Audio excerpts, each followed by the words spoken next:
ازاي طفل من الارجنتين دكاترة قالوا له انك مش هتنمو تاني بس هو بقى الاعظم في التاريخ؟ ايه حكاية اول عقد اتكتب في حياته اللي اتكتب على المنديل بالمناسبة، واللي قدر ياخد 8 كرة ذهبية وفي الاخر مشي من النادي اللي قضى فيه طول عمره؟ والاهم، ازاي بعد كل ده قدر يحقق حلم عمره الاسمى ويرفع كاس العالم؟ القصة دي مش بس عن الكورة، القصة دي عن الاجمل، ليونيل ميسي. Let's go! Woohoo!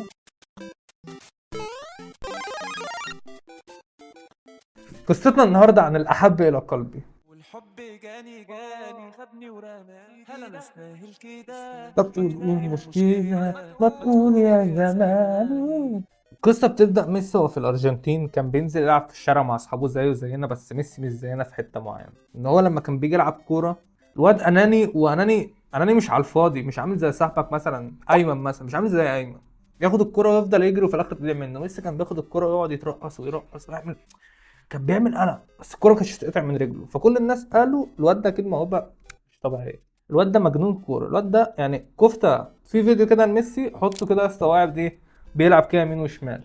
القصة دي بقى بيبدأ يحصل فيها نوش لما ميسي بيتم العشر سنين. أبوه وأمه بيكتشفوا إن هو عنده مرض نقص في هرمون النمو، وإن لو ما اتعالجش جسمه هيفضل صغير وضعيف زي ما هو.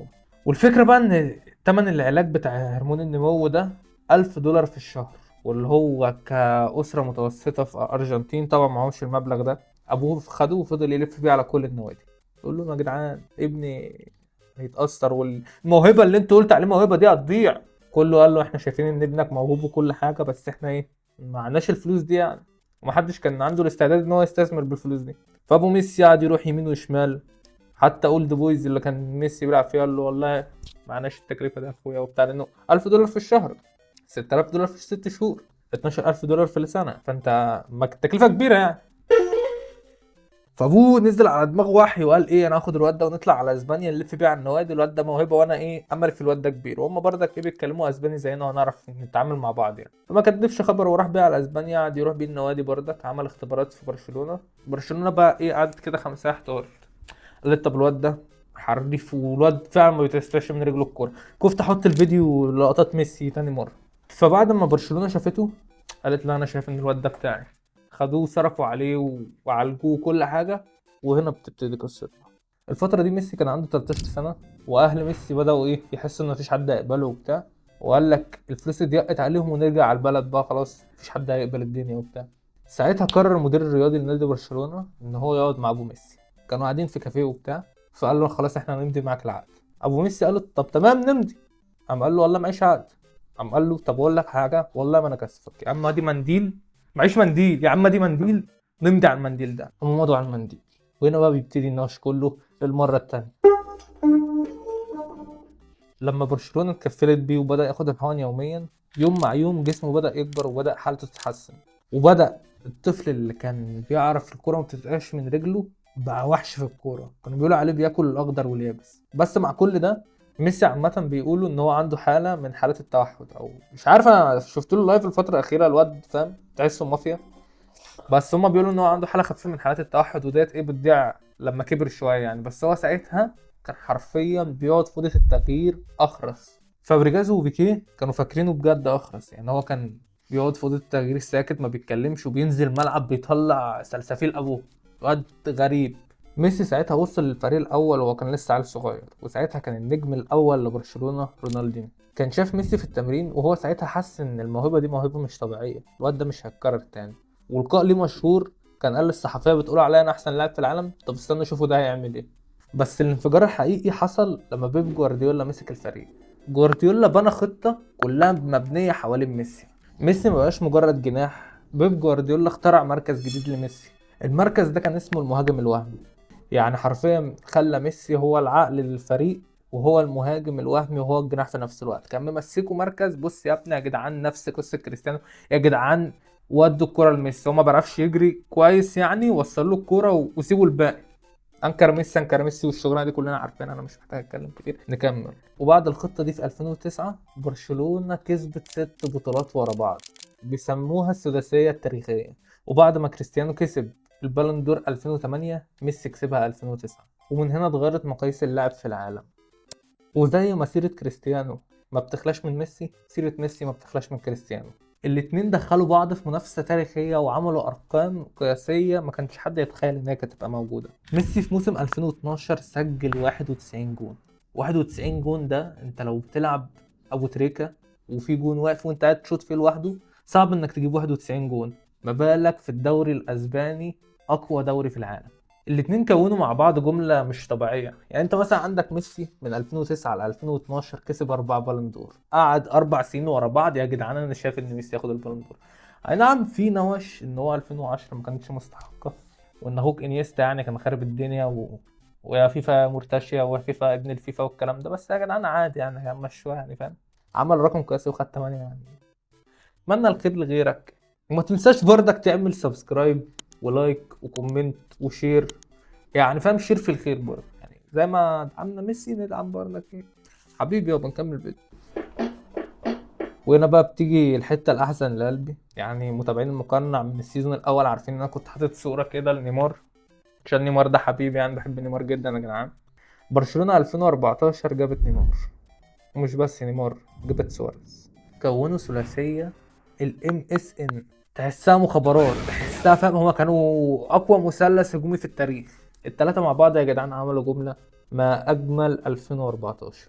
بس كان ساعتها وهو ميسي في عزه وبياخد 4 بالون دور وعامل ثلاثية احترافية مع سواريز ونيمار ويحقق اهداف وبيعمل بطولات. كان في الجرح الغويط زي ما انا بقول لك، الارجنتين. ساعتها ميسي كان يروح اسبانيا مع برشلونة يعمل كل حاجة في الدنيا، يجي الارجنتين ما بيكسبش بطولات. بقى الارجنتينيين ذات نفسهم متضايقين. يعني انت كانوا بيقولوا على ميسي ان هو اسباني اكتر ما هو ارجنتيني. انت بتروح هناك بتعمل اعلى مستوى في الدنيا، تيجي عندنا ما بتكسبش حاجه ومستواك مش بيبقى زي مستواك هناك. وكل الناس كانت بتقول ان ميسي عكس مارادونا. مارادونا كان فعلا قلبه على النادي، ووصل ل3 نهائيات كبرى وخسرهم كلهم. نهائي كاس العالم قدام المانيا سنه 2014 لما خسر في اخر الدقايق، واتنين نهائي كوبا امريكا قدام تشيلي، واحد منهم ميسي ضيع ضربة جزاء. وبعد نهائي 2016 ميسي طلع قدام الصحافة وقال لهم انا المنتخب انتهى بالنسبة لي، انا حاولت كتير بس مش مكتوبة لي، واعتزل دوليا. بوم، الارجنتين كلها وقفت على رجل، الشعب نزل مظاهرات، ورئيس البلد ذات نفسه راح ترجى ميسي ان هو يرجع عن قراره ده. بنقدم كام سنة وبتيجي 2021 وبرشلونة بتفسخ عقدها مع ليونيل ميسي. الموضوع الصراحه ما كانش بايد برشلونه. برشلونه حاولت على قد ما تقدر ان هي تكمل بميسي، وميسي حاول على قد ما يقدر ان هو يكمل معاها. الموضوع بره عن النادي وبره عن ميسي. برشلونه كانت عليها ديون وعقد من البنوك هناك ان انا عايزك تسد لي الديون اللي انت عليك دي. انت لو عملت عقد مع ميسي هتدفع اضعاف اللي انت عليك ديون. فانا شايف او انا مش شايف الموضوع عليك ضغط، انت هتشيله من الفريق عشان تدفع لي ديونك. لما تركز فيها عامه بتكتشف ان الكوره كلها دايره على الفلوس نسبيا. واللي بستغربه اكتر مشجعين الكوره اللي بيكرهوا بعض مثلا، او مشجعين الكوره اللي بيزعقوا في بعض ويعملوا خناقات واحتجاجات. مثلا على مستوى مصر الاهلي والزمالك في ناس بتضرب الزملكاويه في القضيه، ممكن في ضحايا من الزملكاويه كانوا متسجلين على النت كده اتضربوا وبتاع. ده غير ضحايا الوفاه اللي ماتت من الاهلي والزمالك، ندعي لهم بجد يعني. فرساله لمشجعين الكوره تشيل، هدوا اعصابكم شويه، الموضوع كله استمتاع بس مش اكتر، خدها على الجانب الايجابي يعني. وميسي هو في المؤتمر وهو بيسيب النادي وقاعد بيعيط، النادي اللي قضى معاه 21 سنة قال جملته الشهيرة أنا عملت كل حاجة عشان أقعد بس النادي ما قدرش وأنا مش عايز أمشي. ده كان أكتر مشهد كسر قلب كل عشاق الكورة. ولحد دلوقتي عامة احنا لسه شايفين البوست بتاع ميسي في البرنابيو.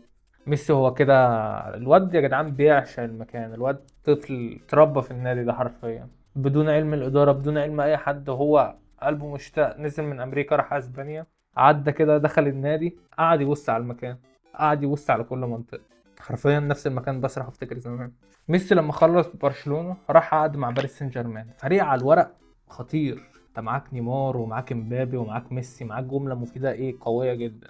بس ميسي كان باين عليه ان هو مش مبسوط. يعني ميسي كان ساعتها بيلعب تحسه مش باين على حاجة، حتى وشوشه في كل اللقاءات وشوشه في كل الاهداف اللي هو ماشي خلصانه فرنسا. والفرنسيين ذات نفسهم كانوا زهقانين من ميسي. يعني الفرنسيين كان دايما في الجمهور كان دايما بيتصفر عليه تصفيره الاعتراض. الحوار ده كان سائر الجدل ساعتها، ازاي يا ولاد الكلب بتعملوا، انتوا مجانين ولا ازاي بتعملوا كده مع ميسي؟ بس في وسط الاحزان دي وان ميسي ساب برشلونه وراح باريس وما كانش راضي عن باريس والدنيا خربانه، كان متبقي لميسي حلم واحد، هو 2022 ان هو يكسب كاس العالم، وهو كان عارف ان دي الفرصه الاخيره، وكان في بوادر تثبت ان المنتخب ده يقدر يعمل كده، لان هو كان قبلها بسنه كسر النحس، وبعد حوالي 20 سنه من مسيرته الكرويه قدر يكسب كوبا امريكا مع الارجنتين.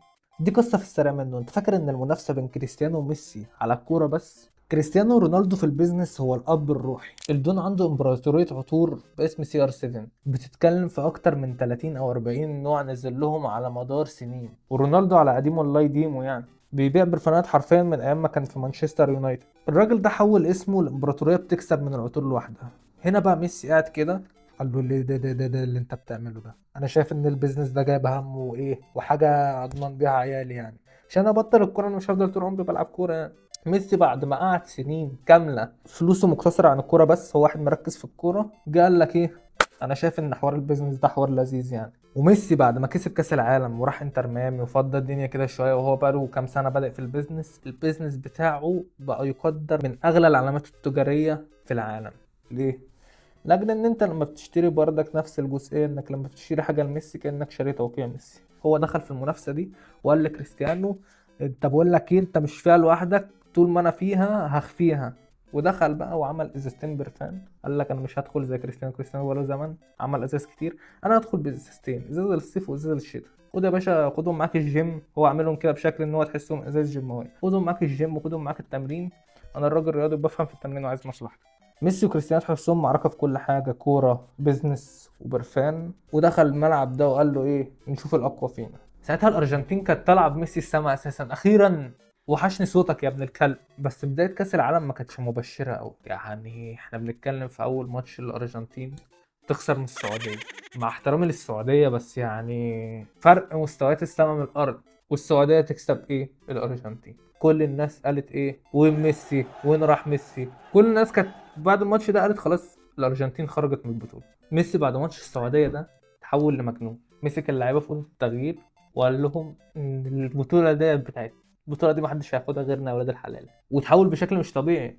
ميسي ورانا نسخه جديده منه. ميسي بقى بيخرج في الماتشات بيتعصب وبيرخم في الماتشات، عكس ما كان زمان. ميسي زمان كان بيتضرب من 30 واحد يسكت ويقوم يثبتها في الكوره، لا كان بيضرب ويتضرب وكاميرا وكاميرا انا بشوت، اتعصب الواد اتجنن. وماتش ورا ماتش بيسجل في جوان، ماتش يخرج بتصريحات. حرفيا ميسي في كاس العالم 2022 اتحول للاعب متكامل، اللاعب اللي بيتعصب، اللاعب اللي بيهاجم الجمهور. في ماتش هولندا الاسيست اللي عمله في هولندا، والماتش هولندا كامل كان كله ضرب في ضرب، وميسي يتعصب وميسي يشتم وميسي يتجنن. وهنا بقى انت بتوصل لاحسن نهائي كاس عالم في التاريخ، الارجنتين قدام فرنسا. الماتش ده يا جدعان كان رهيب. الارجنتين جايه متجننه، انا هكسب كاس العالم يعني هكسبه، وفرنسا نادي متكامل بشكل مش طبيعي، نادي قوي وهو المؤهل لكاس العالم. يعني انت تخيل انت لسه واخد كاس العالم وهو بيلعب اهو في نهائي كاس العالم. فالماتش كان الافضليه من الناحيتين، ميسي يجيب جون في الوقت الاضافي ومبابي يتعادل معاه ونوصل لضربات الجزاء. ضربات الجزاء كمان مره، ضربات الجزاء رعب بشكل مش طبيعي. الرعب بقى رعبين، هو قاعد مرعوب، انا خايف انا خايف ان انا بعد كل ده وكل الحفرقه دي ما توصلش في حاجه ويحصل اللي حصل بقى ايه. يحصل انا اليوم ده اتجننت. اليوم ده انا كنت في نص القهوه كده وقلعت التيشيرت وقعدت اهيص واتنطط. لا انا ميسي ده فاهم كده معروف حب جاني. كاس العالم كان رهيب يا جدعان. ولما لبس بقى العجال القطري مش عارف رياضه ناحيه الموضوع ده يا جدعان، هو ماسك البطوله قام رافعها كده يعني يا دين النبي. اليوم ده عينيا دمعت يعني برجوله، مش هكدب عليك برجوله. كسب كاس العالم وكوبا امريكا، هو عمل كل حاجه بالنسبه للمنتخب وعمل كل حاجه عموما مش بالنسبه للمنتخب بس. ميسي هنا قرر ان هو يبعد عن ضغط اوروبا وعقده خلص مع باريس سان جيرمان، وهو كان كاره باريس سان جيرمان اساسا، حاجه بيني وبينك كده او مش بيني، حاجه عامه يعني. فخلص العقد بتاعه وجاله عقد من السعوديه، جاله عقود من السعوديه، جاله مليارات من السعوديه. بس هو قال لك ايه، انا عايز ابعد عن كل الضغط، عايز ابعد عن كل التوقعات، وانا اروح امريكا، اروح انتر ميامي، اروح لاس فيجاس فاهم، تشيل اوت مع الناس اللي هناك وايه مرتاح يعني. القصه الملهمه اللي هناخدها من ميسي الصراحه يعني، اراده ربنا فوق كل شيء يا جدعان. لو انت واحد في اصعب حته في الدنيا وربنا رايد ان انت تكون في احسن حته في الدنيا هيتم. فوق بقى اراده بشر، فوق اراده اي مخلوق على كوكب الارض، اللي ربنا عايزه هيكون. نتعلم من كده ان انت عمر ما تكون اراء الناس جزء في دماغك برضه، دي حاجه من عند المقنع فاهم. حاجه من عند المقنع، اسمع بقى المقنع بيطلع بنصايح. ميرسي يا عمك ابويا، ونختم الفيديو على كده يا اخواتي. اقفل يا حبيبي.